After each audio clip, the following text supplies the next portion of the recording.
यहाँ पे ये दुख की बात है सर, प्रशासन ही सोया पड़ा सर हमारे यहाँ।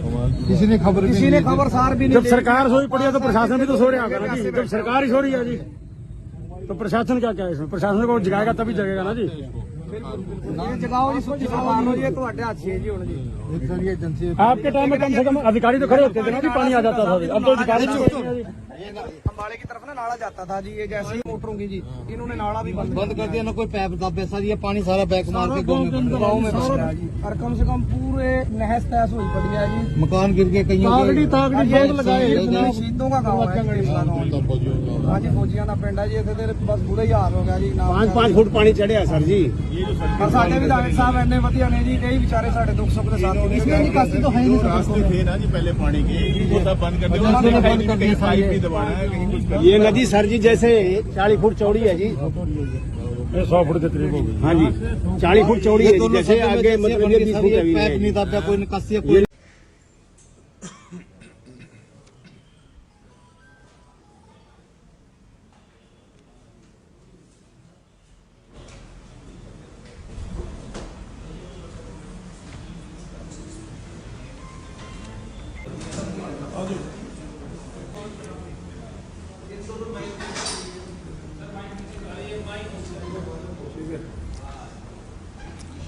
ठीक है, तेरा कौन सा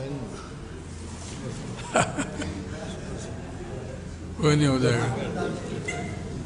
बैठो बैठो। नेता प्रतिपक्ष हमारे कांग्रेस विधायक दल के नेता पूर्व मुख्यमंत्री आदरणीय चौधरी भूपेंद्र सिंह हुड्डा जी, हमारे वरिष्ठ नेता पूर्व स्पीकर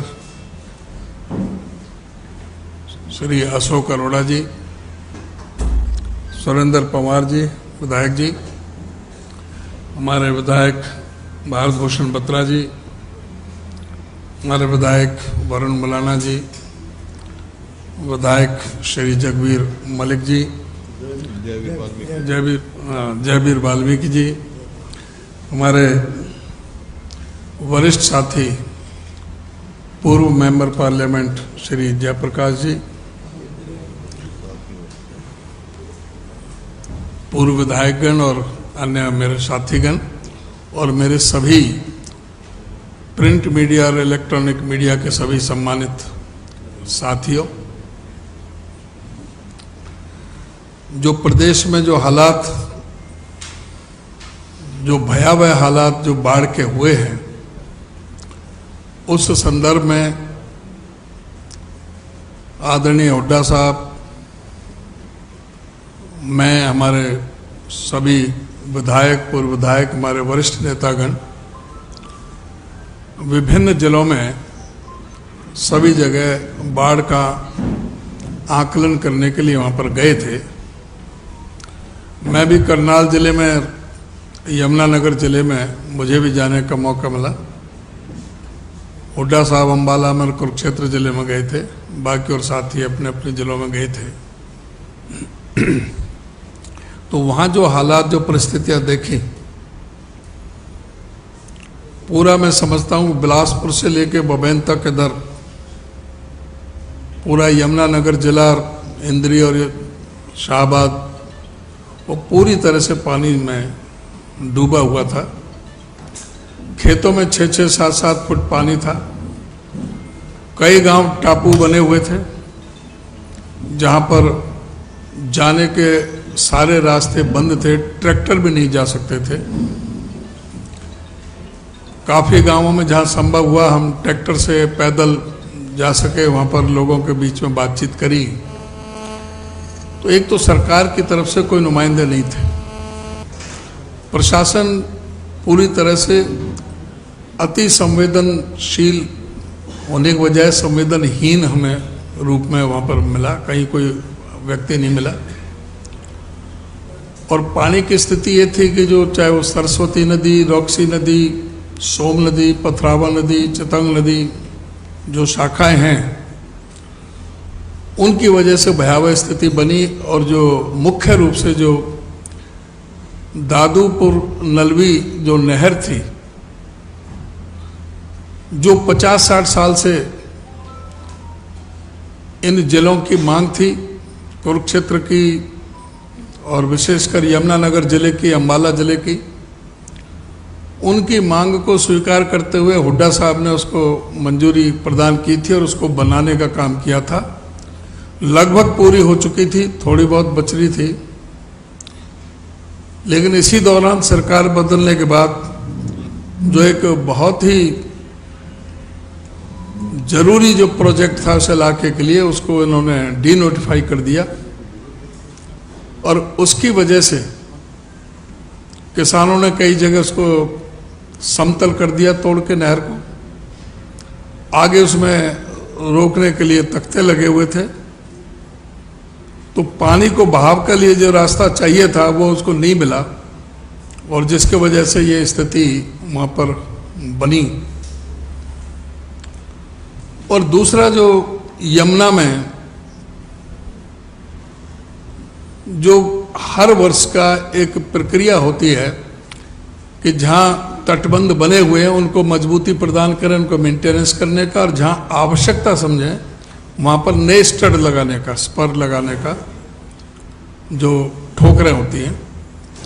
लेकिन पिछले 9 साल में जब से बीजेपी सरकार आई, एक भी नई ठोकर नहीं लगी और ना ही पुरानी जो ठोकरें जो हुड्डा साहब के समय थी उनकी मरम्मत तक भी किसी की नहीं हुई। उसके कारण जगह जगह यमुना के किनारों पर कटाव हुआ। मैं कमालपुर टापू गांव में गया था, रादौर हल्के में पड़ता था, 2 एकड़ का कटाव हो रहा था और 2 एकड़ और बच रहा था। अगर उसमें हो जाए तो कितने गांवों में तबाही, बहुत बड़ी तबाही वहाँ पर आ सकती थी। उसी तरह से मैं गांव ये बल्लापुर ये था, हाँ जी, हाँ, बल्लेवाला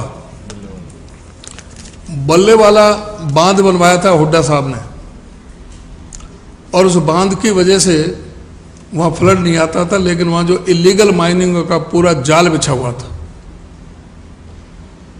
क्रेशर जोन पूरी तरह से सैकड़ों जो मशीनें लगी हुई थी इलीगल माइनिंग के लिए, 50-50 फुट के गड्ढे बने हुए थे। इधर जमुना में उस इलीगल माइनिंग की वजह से वहाँ पर उस बांध में कटाव चल रहा था। अगर वो बांध कट जाता है तो बहुत गांवों के लिए बहुत भारी नुकसान, तबाही ला सकता था। और उसकी वजह से जो दादूपुर हेड से जो पानी उसमें डाल करके इलीगल माइनिंग की गर्ज से उनमें सोम नदी और पथरावा नदी, उसमें पानी डालते थे जिससे कि उसमें वो इलीगल माइनिंग के लिए हो सके। तो ये एक सरकार की गलत नीतियों की वजह से और जो वहाँ पर जो खान माफिया काम कर रहा था उसकी वजह से वहाँ पर कटाव और काफ़ी जो उनमें नुकसान हुआ।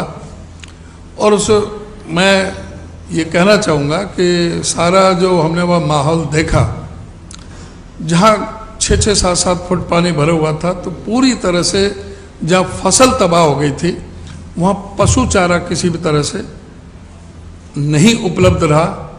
जो वहाँ पर कूप बने हुए थे तूड़ी के, भूसे के, वो भी या तो बह गए या पानी की वजह से उनमें सड़ गया, वो जो पशु चारे के मतलब के नहीं रहे। तो पशु चारे की बहुत भारी दिक्कत रही। वहाँ पर उनके लिए ना दवाइयाँ ना भोजन की व्यवस्था थी। मुझे कुछ एक जगह मिले कि वो फूड पैकेट बता रहे थे, 5 रुपये का पैकेट बिस्कुट का, 5 रुपये का वो उसका चिप्स के पैकेट डाल रखे थे, वो उसे फूड पैकेट बोल रहे थे। तो इस तरह का तमाशा वहाँ पर था। लेकिन कहीं भी पूरे उसमें लोग इतने दुखी परेशान थे, ना उनको कोई भोजन की व्यवस्था, ना दवाई की व्यवस्था, ना पशु चारे की व्यवस्था, सब्जियां सारी खत्म हो गई।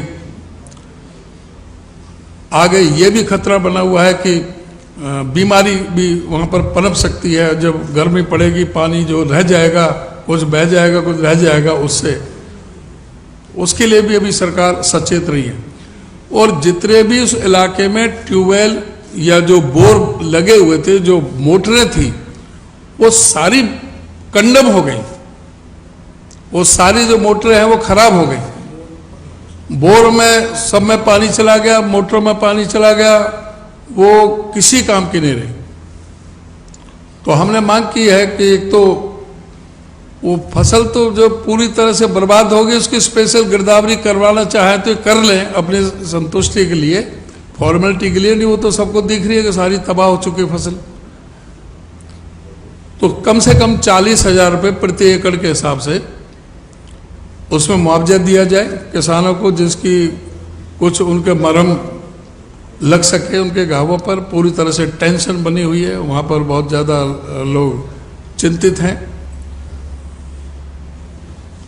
दवाइयों का प्रॉपर इंतजाम किया जाए और विशेषकर पशु चारे का, जो मकान टूट गए हैं, गिर गए हैं, कच्चे मकान, उनकी व्यवस्था की जाए। जो दुकानों में भी, जो व्यापारियों के जो छोटे छोटे जो दुकानदार जो खोले हुए हैं, उनके भी जो नुकसान हुए हैं, उनके भी जो उनको मुआवजा दिया जाए।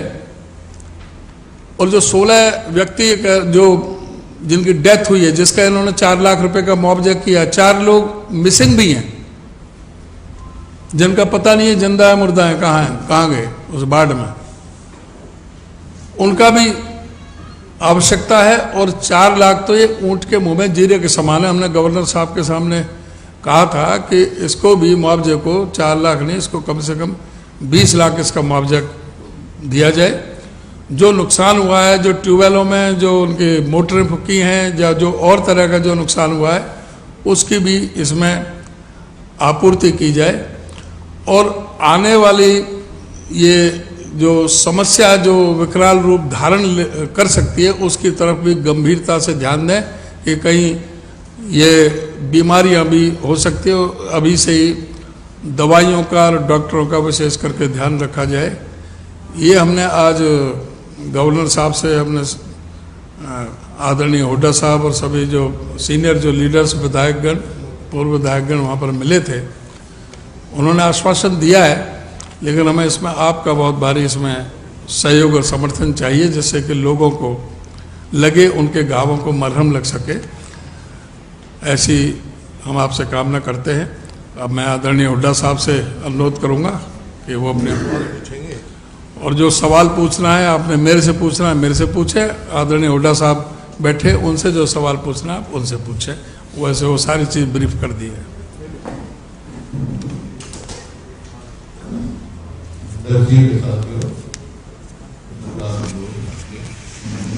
बातें तो सारी जो आज बाढ़ आई हुई है ज़बरदस्त हरियाणा में और पंजाब और स्टेटों में भी आई हुई हैं, उसके संदर्भ में अध्यक्ष जी ने सारी बताई आपको। हम स्वयं वहाँ गए और इस बात में कोई दो राय नहीं है, भाई नेचुरल कैलेमिटी है, इतनी बारिश पहले कभी हुई नहीं, बहुत पानी आया पीछे से। हमने वहाँ देखा अगर सरकार पहले सही कदम उठा लेती तो शायद इतना नुकसान नहीं होता जितना हुआ है। जैसे मतलब दादूपुर नलवी नहर है, उसको डिनोटिफाई कर दिया। जो हासी उठाना नहर है उसको मेंटेन नहीं करा। ये ऐसी नहरें हैं जो फ्लड को ख़त्म करती। और हम जिन गांव में गए, अशोक अरोड़ा जी भी हमारे साथ थे, वहाँ के पंचायतें मिली हमारे को। उन्होंने कहा जी हमने प्रस्ताव करके दिया था कि हमारी ड्रेनेज साफ कराई जाए। 2 साल से कोई ड्रेन साफ नहीं हुई उन गाँव में, ये वहाँ हमारे को उन्होंने किया। और इसी प्रकार से जो बिल्कुल जल भराव हो गया था, जैसे शाहबाद अंदर गए हम सारी मार्केट में, वहाँ पर कोई सरकार की तरफ से व्यवस्था नहीं थी कि लोगों तक खाना या पानी पहुँचाया जाए। जो स्वयं सेवक लोग थे, मैं उनका धन्यवाद करता हूँ, लोगों से अपील भी करता हूँ कि वे एक दूसरे की मदद करें।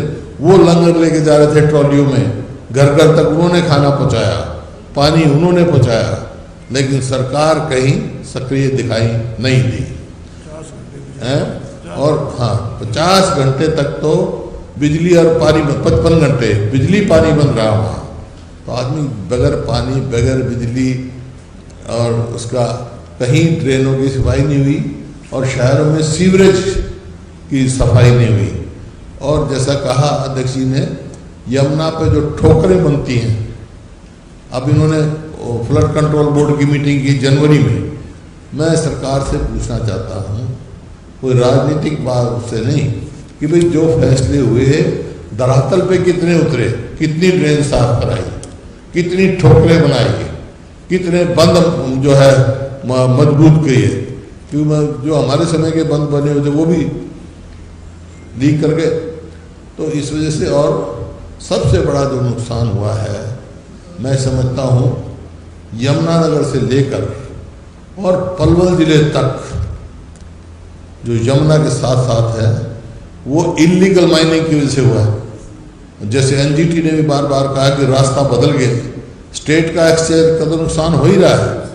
लेकिन आज सवेरे वो आए थे वहाँ से सुभाष चौधरी जी, वो बता रहे थे 25 एकड़ भूमि तो एक जगह से सब खत्म हो गई, बह गई। इस प्रकार से जो इलीगल माइनिंग की वजह से, माइनिंग की कोई असूल होते हैं कि आप 6 फुट खोद सकते हो, या जब वो आया था ताकि बाहर से उसे अब 20-20, 40-40 फुट करके यमुना का रास्ता ही बदल गया। तो इसकी वजह से बड़ा भारी नुकसान हुआ है। सरकार से हमारा अपील है कि सबको जो लाखों एकड़ जमीन, जो धान खास तौर पे बिल्कुल खत्म हो गया है, सब किसान को मुआवजा दें।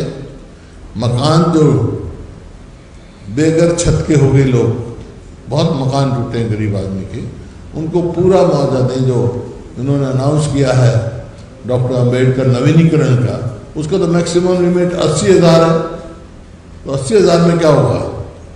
तो पूरा मुआवजा दे, दुकानदारों का जो नुकसान हुआ है वो दे। और जब अम्बाला इंडस्ट्रियल एरिया में गए हम, तो वहाँ है अम्बाला कैंट के इंडस्ट्रियल एरिया में, तो वहाँ मेरे को मिला एक उसका करोड़ों रुपए का रॉ मटेरियल रखा हुआ है। इंडस्ट्री की भी करोड़ों रुपए का नुकसान हुआ है। उसकी नुकसान जो है पूर्ति करें ये सरकार तुरंत। और राज्यपाल जी को मिला है, राज्यपाल जी को ये भी आश्वासन दिया हमने कि हमारी पार्टी जो भी सरकार राहत में काम करेगी, पूरा उनको सहयोग देंगे। क्योंकि आज सब पूरा हमारे लोग संकट में हैं, सबको एक होकर मंजूरी करें और आगे से ऐसे कदम उठाएं जो ना आए। अब आपके सवालों पे, जैसे डंगरों की दवाई है, वहाँ अब बीमारी आ सकती है, मेडिकल टीम जानी चाहिए, जगह जगह दवाई जानी चाहिए। लेकिन मेरे को जो कल इन्होंने किस किया हो तो कुछ किया हो, परसों जब हम गए कोई ऐसी एक्टिविटी वहाँ कोई दिखाई नहीं दी। और ये बड़ी गंभीर बात है, सरकार को गंभीरता से ये काम करना चाहिए। कोई एक मंत्री जी का बयान था किसी का कि हुड्डा साहब को राजनीति नहीं करनी चाहिए, राजनीति नहीं है। एक बात समझ में नहीं आया, जब हमारे लोग समस्या में है, आपत्ति आई हुई है, वो उनकी सहयोग करना, उनकी सही बात बताना तो हमारी जिम्मेवारी है विपक्ष की। कोई आंख बंद करके नहीं बैठ सकते, लोगों को इस तरह दे सकते। इस सरकार को जगाने का काम विपक्ष का कार्य होता है, वो हम कर रहे हैं। 1 मिनट 1 माइल अभी ठहर जाओ भाई, बहुत जल्दी आपको 1 मिनट।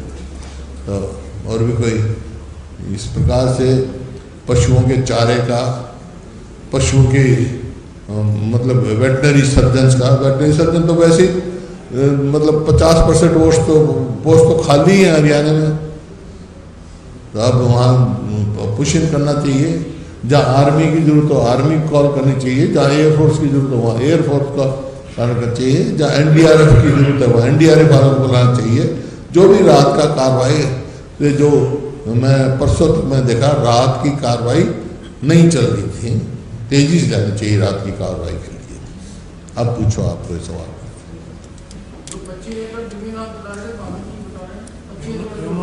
जगाधरी यमुनानगर साइड, यमुना कभी बह गई है।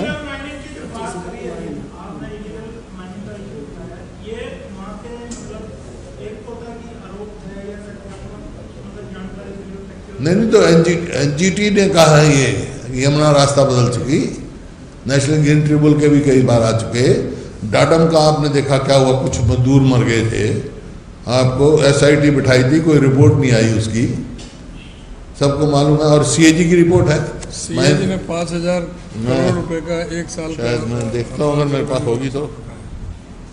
सीएजी की है क्या भाई, ये रहा माइनिंग की, ये सीएजी की रिपोर्ट में है। Out of 163 units test checks was made of 47 units and found short recovery of 377 crore.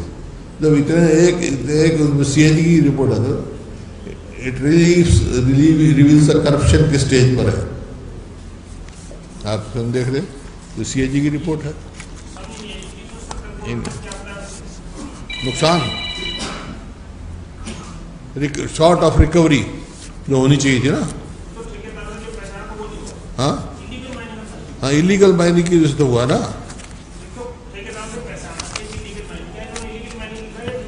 ये ठेकेदारों ने इलीगल माइनिंग कर रखी है, उसके बारे में। हाँ, सर आपने जो कहा है कि कांग्रेस पार्टी उधर भी करेगी रिलीफ में, तो क्या पार्टी की क्या रणनीति है फ्लड के बाद? पार्टी की रणनीति है, सारे अपने कार्यकर्ताओं को कहा है, और वहाँ पे आप अशोक अरोड़ा जी से पूछ सकते हो। कुरुक्षेत्र में बिल्कुल सबको इकट्ठा करके आपने कहा भाई किसी को खाने की जरूरत हो, कहीं और जरूरत हो, शेल्टर की जरूरत हो, तो हमारी पार्टी जो कहेगी मदद करेगी। पार्टी की और सरकार भी जो भी चाहेगी हम मदद करने के लिए तैयार है। पार्टी फंड से भी कुछ बार के लिए अपना रिलीज करें कांग्रेस हरियाणा से के लिए, कुछ अपने फंड से दे रहे हैं। फंड कहाँ है, पार्टी का है, पार्टी की तरफ से ही हो रहा है, जो हमारे साथी करें पार्टी की तरफ से करें। मैं ट्रेजरर नहीं हूँ पार्टी का।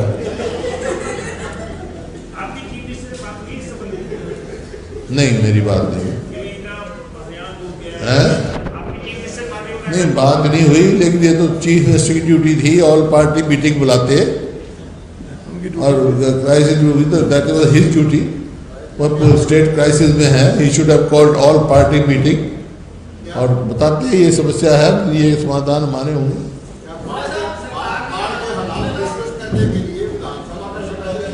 है जी, नहीं, पहले सबसे पहले ऑल पार्टी मीटिंग बुला के और सारी स्थिति स्पष्ट करनी चाहिए। और जो मैंने कहा है फ्लड कंट्रोल बोर्ड की मीटिंग में जो फैसले हुए थे उनका अमली जामा कितना बनाया गया, क्या ग्राउंड पे कितनी बातें पहुंची हैं, ये बात स्पष्ट होनी चाहिए। इसमें कोई तो राय नहीं, नेचुरल कैलेमिटी है, ये पानी ज़्यादा आया है, लेकिन मेरा ये मानना है जो मैंने ग्राउंड पे देखा है, अगर हम समय पर सही कदम उठाते तो शायद इतना नुकसान नहीं होता। जिस मंत्री की आप बात कर रहे हैं उन्होंने ये कहा था कि हुड्डा साहब रोक लेते इसको अगर इलेक्ट बढ़ गए तो। नहीं, वो तो कह रहे हैं राजनीति कर रहे हैं। ये भी कर सकते हैं, कहता हुड्डा साहब रोक लेती थी नेचुरल कैलेमिटी को, तो आप चीफ मिनिस्टर होते तो क्या करते? मैं ये कह रहा हूँ चीफ मिनिस्टर में थे तो कितनी ठोकरें बनाते थे यमुना पे, 9 साल से कोई ठोकरें नहीं बनी, 2 साल तक ड्रेन साफ नहीं हुई। जो सरकार का काम हो तो करो, मैं तो ग्राउंड की बता रहा हूँ। सरपंचों ने प्रस्ताव दिए हैं कि हमारी ड्रेन साफ कराई जाए, उन्होंने कहा मेरे को। एक मिनट, जो ये कह रहे हैं आप पूछ रहे हो रोक लेते, कुरुक्षेत्र में जो शहर में पानी आया ना, पहले दिन 10 फुट की दरार थी। जब इनको कहा गया, सारा प्रशासन वहाँ गया भी और 10 फुट की दरार बंद नहीं करी, जिसकी वजह से 100 फुट की दरार हुई और सारा जो कुरुक्षेत्र अर्बन एरिया डूबा है और उसके साथ लगते गाँव हैं वो इसलिए डूबे हैं कि अगर 10 फुट बंद कर देते तो शहर में पानी नहीं आता। जैसे दरार जो है कई दफा जैसे हमारे इच्छा शक्ति का सवाल नहीं भाई, आपके बस की नहीं तो आर्मी बुला के दरार बंद करवाओ, ये हमारी तैयार होते हैं और किस लिए है हमारे, और क्या होता है।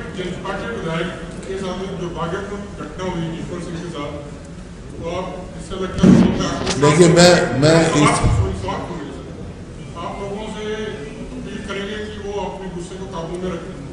देखिए मैं ऐसी जो दुर्घटना हुई उसकी मैं कभी अप्रिशिएशन नहीं करता, लेकिन ये है कि लोग इतनी भारी तकलीफ में हैं, वो आउट ऑफ पैच वो हो गया उनसे किसी से। और मेरे ख्याल में विधायक जी ने भी यही कहा है कि भाई ये तकलीफ है, इनसे हो जाता है। आयोग ने कहा कि महिला पर कार्रवाई की जाए, ऐसे आयोग ने कहा कि चलो तो आयोग का काम है, मैं आयोग में तो मैंने कहा मैं कोई ऐसे इंसिडेंट्स को अप्रिशिएट नहीं करता। समस्याएं हैं उनको आप रखो करो, लेकिन कानून हाथ में कोई भी ले वो नहीं होना चाहिए। लेकिन कई दफ़ा हालात ऐसे हो जाते हैं, आदमी आउट ऑफ कंट्रोल हो जाता है। आप एक बार सारे सवाल पूछ देना, एक बार हाँ बता तो दिया, अध्यक्ष जी ने बताया था, आपने सुनते तो बता दिया था, आश्वासन दिया, पूरी कार्रवाई पूरी कोशिश करेंगे। पता सबसे पहले इन्होंने कहा था।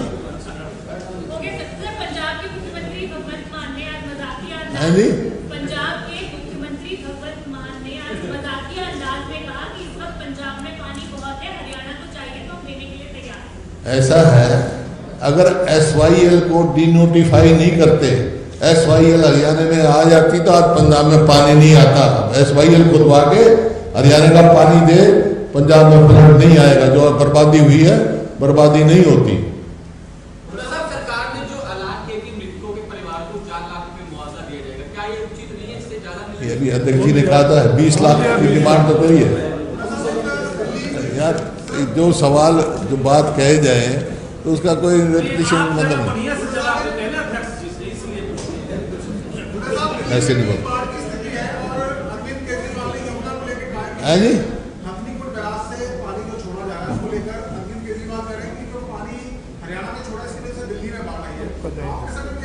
हरियाणा ने कोई पानी छोड़ा, वो बराज है, वो कंट्रोल नहीं हो सकता, वो डैम नहीं है। कंट्रोल डैम पे होता, बराज पे नहीं होता, वो बराज है आदमी को।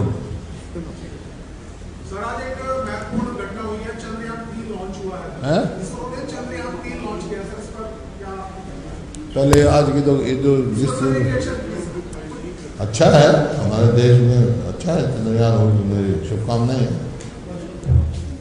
क्या कर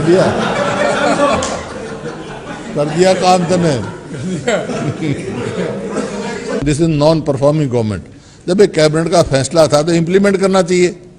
और अब जो ये हड़ताल में बैठे हैं उनसे बात करके समाधान निकालना चाहिए। टकराव से नहीं चलती का समाधान। निकालेंगे समाधान। दो बातें अलग अलग आई हैं। आपने कहा कि 2019 में अगर टिकटों का सही बंटवारा हो जाता तो कागज की सरकार आ जाती। आज तो नहीं, आज की बात तो नहीं, पहले की बात है। हाँ 2019 अब तक नहीं है। अच्छा चलो आप सवाल पूछो आप। रणदीप सुरजेवाला ने कहा है कि हुड्डा साहब ने टिकट बांटे थे। हैं? रणदीप सुरजेवाला ने टीवी में कहा कि टिकट हुड्डा साहब ने बांटे थे। हाँ, हाँ। अगर टिकटों का सही बंटवारा हो जाता तो ये गड़बड़ क्या है? कोई गड़बड़ नहीं। मैंने ये कहा है कि भाई 2019 में लोगों को ब्लेम नहीं किया सकता। लोगों को कोई गलती, लोगों का मन था, कहीं ना कहीं हमारे से चूक रह गई होगी। चाहे टिकट मैंने अपने आप को भी इंक्लूड किया। पार्टी का भाई, पार्टी ने में हमारे से मतलब पार्टी है, चूक कहीं ना कोई हमारे से रही होगी। चाहे टिकट बंटवारे में रही हो, चाहे कन्वेंसिंग में रही हो, किसी कोई बताओ, लोगों की कमी। लेकिन आपने तो ये कहा था कि हम सर्वे करके जो जिताऊ कैंडिडेट है, जीत सकने वाले कैंडिडेट है, उनको टिकट देते हैं। नहीं अब कहा था अब देंगे, देते नहीं है, देंगे। हैं? 2019 में कहा था कि जो जीत सकने वाले कैंडिडेट है, उनको टिकट देंगे। अब 24 में आप कहते हैं सर्वे करके उन्हीं को टिकट देंगे जो जीत सकने वाले होंगे। हाँ। लेकिन आपके लोग टिकट बंटवारे में कमी रहेगी। भाई ये हो जाती है, कोई बात नहीं है। राजनीति में, पॉलिटिकल पार्टीज में हो जाती है कई दफा। हम प्रयास करेंगे अब ऐसी कोई कमी ना रहे। और आपने जो 5 गारंटी लगातार दिवाली में दोहराई आपने हैं? 5 गारंटी जो है, पेंशन का, ओल्ड पेंशन स्कीम का, बुढ़ापा पेंशन का, वो दोहराई आपने दिवाली में की। यहाँ पर जब बाबू जी आए थे उस दिन भी आपने बात कही थी। और सहजा जी ने कहा था कि कुछ लोग, कुछ नेता हमारे जबकि सीनियर है, अपने पास से वो घोषणाएं करे जा रहे हैं। और आपने दिवाली की घोषणा करने के बाद उन्होंने फिर कह दिया कि कुछ नेता अपना भी घोषणा कर रहे हैं, मैनिफेस्टो। कोई क्या कहता है इस बात का मेरे कोई नहीं है। जो फैसला हमने कहा है, पार्टी ये है, पार्टी के अध्यक्ष ये हैं, CLP हैं, ये फैसला फाइनल है, हमारा फैसला हो चुका है और मैनिफेस्टो कमेटी की रिपोर्ट आएगी, उस दिन आप देख लेना, मेरे मैनिफेस्टो में ये पॉइंट आएंगे। तो कांग्रेस विधायक दल के नेता और प्रदेश कांग्रेस अध्यक्ष, पार्टी का फैसला है, ये प्रदेश की पार्टी का फैसला है, प्रदेश का पार्टी का फैसला फैसला है। प्रदेश और ये यमुनानगर में अनाउंस किया था हमने, हमारा प्रभारी भी वही था, उसने भी मोहर लगाई थी। सारे क्वेश्चन दीवान साहब कोई नहीं यार, तुम क्यों बता साहब प्लीज। ये सवाल यहीं से आएंगे जिनका जवाब आएगा, घोटा साहब देते नहीं वो अलग बात है, लेकिन सवाल यहीं से आएंगे तो कहीं से लंबित हो रहे हैं। हाँ चलो ठीक है, ठीक है। और कोई पूछना हो पूछ लो। हाँ कोई नहीं कोई नहीं यार, पूछो क्या बात है। जितने सवाल जब तक मैंने कह रखा ना, धन्यवाद हम नहीं करेंगे, पहले आपसे धन्यवाद करवा लेंगे। कांग्रेस के नेताओं में गुटबाजी है या नहीं? नहीं है। इसका आधार क्या है? हैं? इसका आधार क्या है? कहा नहीं है गुटबाजी, मैं कह रहा हूँ गुटबाजी नहीं है। कांग्रेस के 3 नेता ऐसा 3 नेता, अब ये कितने नेता बैठे हैं, ये भी कांग्रेस के हैं ना। जो कांग्रेस का काम कर रहा है, कांग्रेस के मजबूत कर रहा है, सब नेता कर रहे हैं, वर्कर भी हैं। गुटबाजी नहीं है, बाकी है सबका अपना अपना है, राजनीति में है सब। जब कोई पार्टी कोई फैसला लेती है, सब एक करके उसको अमल पे दो। जब तक देश की पूर्व कांग्रेस अध्यक्ष कुमारी सैलजा, वो आपके जो आपका पक्ष कार्यक्रम चल रहा है, इसको पार्टी का ही नहीं मानती। अरे कांग्रेस की विधायक जो है अब वो उनसे पूछो, मैंने कहा वो पार्टी का कार्यक्रम है। जब जहां पार्टी का अध्यक्ष हो, जहां पार्टी का इंचार्ज हो, जिस कार्यक्रम में कार्यक्रम पार्टी का होता है। और बोलो हैं? हाँ उनसे पूछो, मैंने स्वयं टेलीफोन किया था।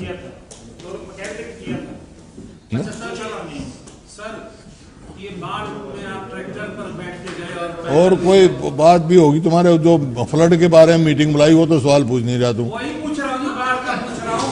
ट्रैक्टर पर बैठ के गए, पैदल भी गए यार, खाना भी बंटवाया, सब पब्लिक से बात की। राहत तो सरकार को करना है, तो मुख्यमंत्री से आपने फोन पे बात की कि भाई ये चीजें कमी है। बात तो हो गई थी, उसका जवाब भी हो गया यार, तो अब सो के जा। एक मेरा निवेदन है आपसे, प्रेस कॉन्फ्रेंस में सोया मत करो आप।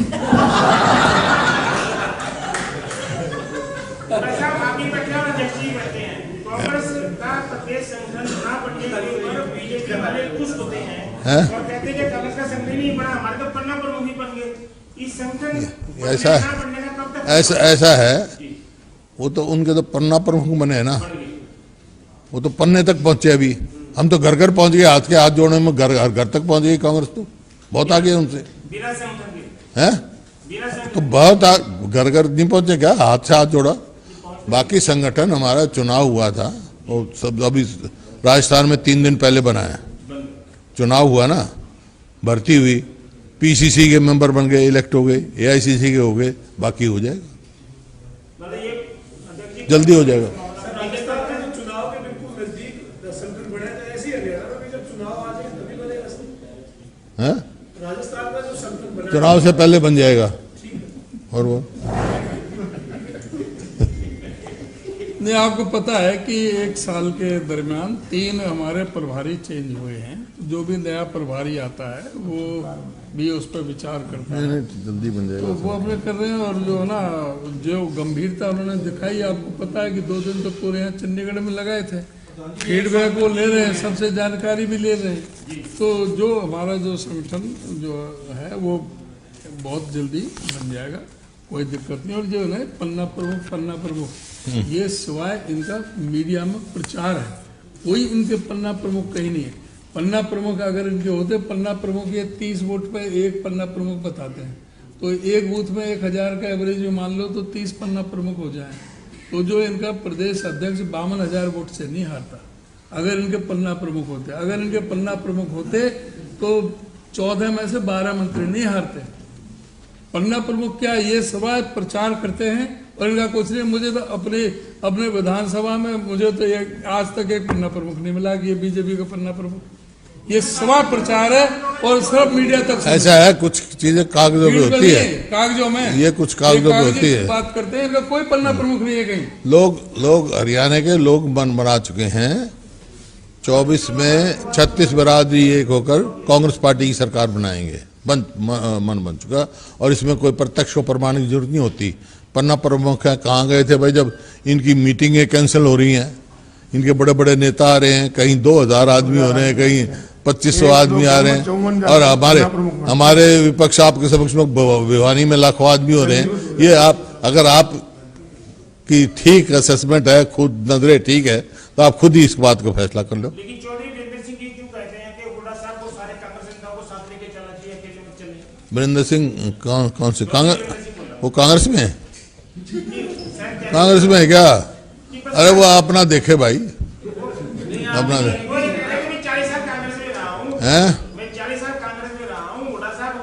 फिर क्यों छोड़ गया वो? क्यों छोड़ गया? छोड़ो, व्यक्तिगत बात ये है। वो हैं किसको? जब कोई ऐसा आएगा, हाइपोथेटिकल सवाल का जवाब क्या दूंगा मैं? वीरेंद्र सिंह आएगा तो बता दूंगा आपको। वीरेंद्र सिंह अप्लाई करेगा तो मैं बता दूंगा लेंगे कि नहीं लेंगे। उससे पहले, उसके बाद तय होगा। इच्छा जाहिर करे, आए, अध्यक्ष जी को मिले, ऊपर हाईकमांड में मिले, मैं कांग्रेस में आना चाहता हूं, फिर फैसला हम बता देंगे आपको। अभी नहीं, समय से पहले कोई बात हम नहीं कहते, नहीं कहते हम। क्या आपके सामने उन्होंने इच्छा व्यक्त की है?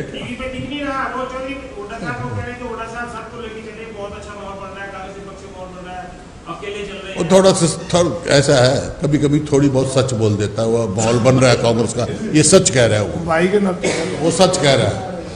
चलो तो अब यार देखो, चिंता की बात यह है कि हरियाणा जो है इकोनॉमिकली स्ट्रेस्ड उसमें आ गया है स्टेट्स में।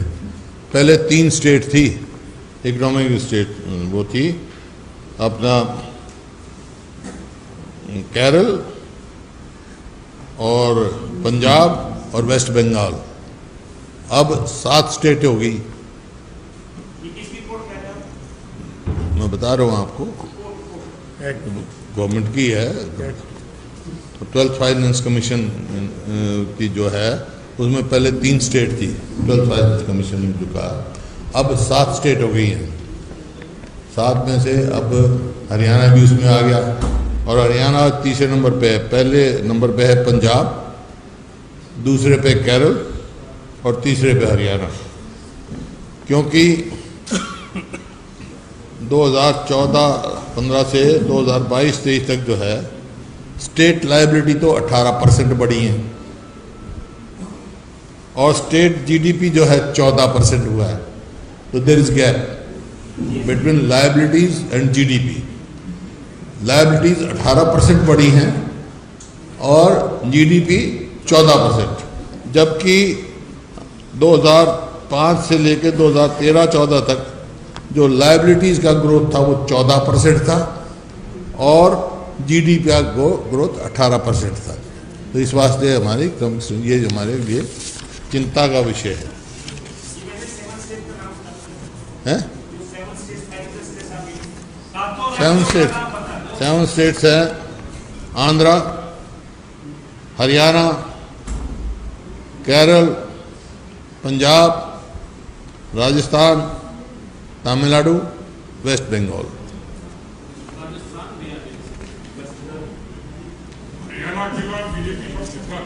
हैं?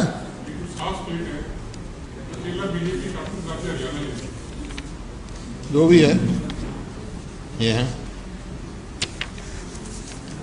हरियाणा की सबसे वर्स्ट स्थिति है। हरियाणा की तो हर चीज में देख लो आप। अब बद इंतजामी की वजह से है ना सारा। रोडवेज की बता दूं आपको बात। रोडवेज में जो एवरेज नंबर ऑफ बसेस जो है, जो 4210 से घटकर 3118 हो गई, 1920 में हो गई थी, जो सीएजी की रिपोर्ट है, 19-20 में हो गई थी। इसका मतलब ये है कि जो एवरेज जो किलोमीटर कवर करते थे हरियाणा रोडवेज, वो पहले 12,71,420 किलोमीटर चलता था डेली, और अब वो घट के हो गया 8,57,450 किलोमीटर। मतलब जो कुल किलोमीटर चला इनमें ये हो गया, तो घट मतलब कमी हो गई है। सीएजी की है रिपोर्ट भाई, नहीं वो तो मेरा कैलकुलेशन है, उसका तो सीएजी की तो ये है, उन्होंने ये नहीं निकाला। सीएजी की रिपोर्ट ये है जो मैं बताया ना आपको कि एवरेज जो बसेस बताया, vehicle productivity kilometres per day per bus decrease from 302 kilometres in 15-16 to 275 19-20 CAG पर किलोमीटर घट गया ना। 302 किलोमीटर जो करते थे वो 275 हो गया, और वो मैंने बता दिया आपको। एक बस का 302 किलोमीटर था, 275 275 हो गया एक बस का, आप टोटल मैंने बता दिया। और ये जो क्रॉप इंश्योरेंस का, ये आपने पढ़ी होगी, एक्सपर्ट कमेटी की रिपोर्ट आई थी। अशोक दलवाई जो है, दलवाई वो एक्सपर्ट, उसने कहा है 88% of premium received from the farmers is appropriated by insurance company and merely 12% is distributed. मतलब जो प्रीमियम जितना 100 रुपये लेते हैं तो 28% इंश्योरेंस कंपनी, 88% इंश्योरेंस कंपनी में जाता है, सिर्फ 12% इंश्योरर को जाता है। तो ये इसका मतलब ये जो प्रधानमंत्री बीमा योजना है केवल इंश्योरेंस कंपनियों के हित की है, फार्मर्स की नहीं। अब ये परफॉर्मेंस इनकी ये देख लो हरियाणा गवर्नमेंट की,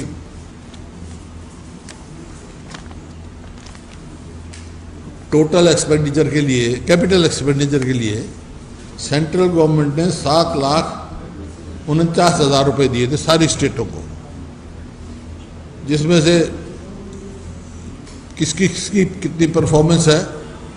कर्नाटक गवर्नमेंट ने जितना पैसा दिया था 130% उसका यूज़ करा, बिहार में 100%, झारखंड में और हरियाणा में कुल 48% यूटिलाइजेशन की, 48.10। नीचे दूसरे नंबर पे हमारे नीचे सिर्फ आंध्र प्रदेश है जिसे 23.10% यूज। ये खराब जो प्रदर्शनों में से जो हमारा हरियाणा है नीचे से, तो ये स्टेट की जो हालत खराब है, इस बात की चिंता करो ज़्यादा है।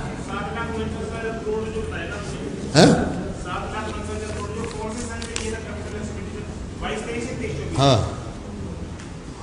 22-23 में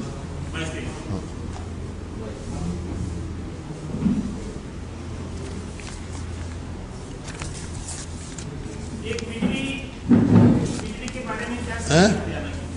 आम आदमी पार्टी ने हरियाणा में बिजली आंदोलन शुरू किया है कि गांव में बिजली नहीं आ रही, हाँ और गांव भर घूम के आ रहे हैं बिजली का आंदोलन, बिजली गांव में आई नहीं रही, घरों में नहीं है, महंगी बिजली आती है। कांग्रेस कैसे इसको देखती है, जो बिजली की स्थिति प्रदेश में क्या है? 9 साल में इन्होंने 1 यूनिट भी नई पैदा नहीं करी है। और जो बिजली की बता दूं आपको बात, जो समझौता किया था 2 रुपये 94 पैसे, नहीं समझौता तो अलग बात है, 14 से 24 मेगावाट का, वो तो अडानी थे ना, 224 सिलेंडर कर दी, 1200 मेगावाट रखी, है जी। और उसके बाद 1144 करोड़ रुपए तस्लीम रख के अदानी को दे दिया उन्होंने मंत्रिमंडल की मीटिंग बुलाकर। है नहीं, जैसे 3.25 का पड़ता है ना वेरिएबल कॉस्ट, ये 4.90 और 5 रुपये यूनिट तक खरीद रहे हैं।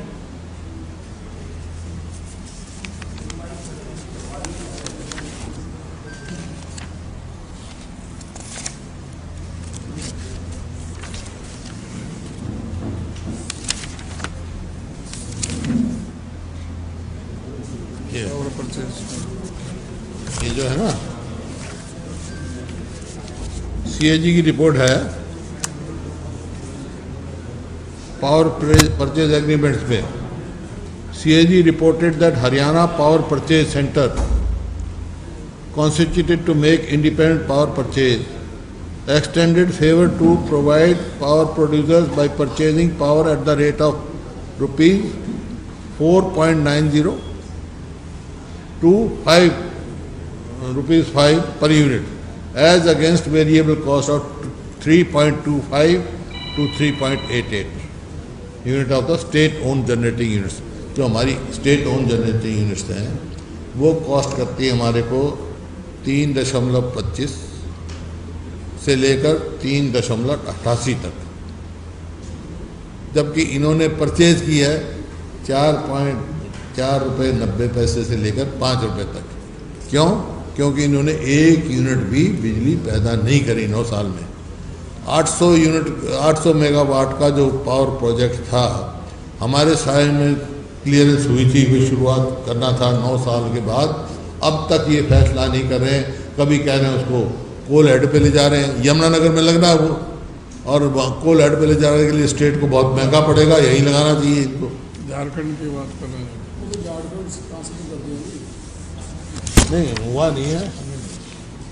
नहीं है, लेकिन बात चल रही है इसकी। मेरा ये कहना है वहाँ हरियाणा में लगना चाहिए वो यमुना।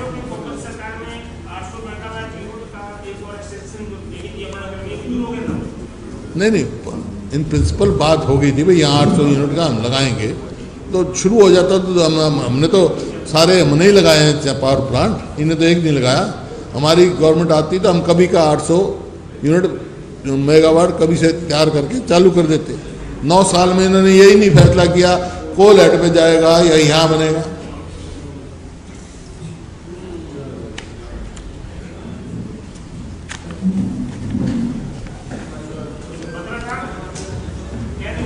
ओ भाई तेज है तुम भाई, तुम पीछे रह गए, तुम पीछे बैठे रहते हो। ये तो अब कर लेगा, तुम क्या लिखोगे भाई? हैं? तुम इधर पूछ लिए सारे सवाल करके हैं? व्यवस्था है। नहीं तो तुम पूछते ही नहीं तो मैं क्या करूँगा? जब वो बैठे तो डेली वाले,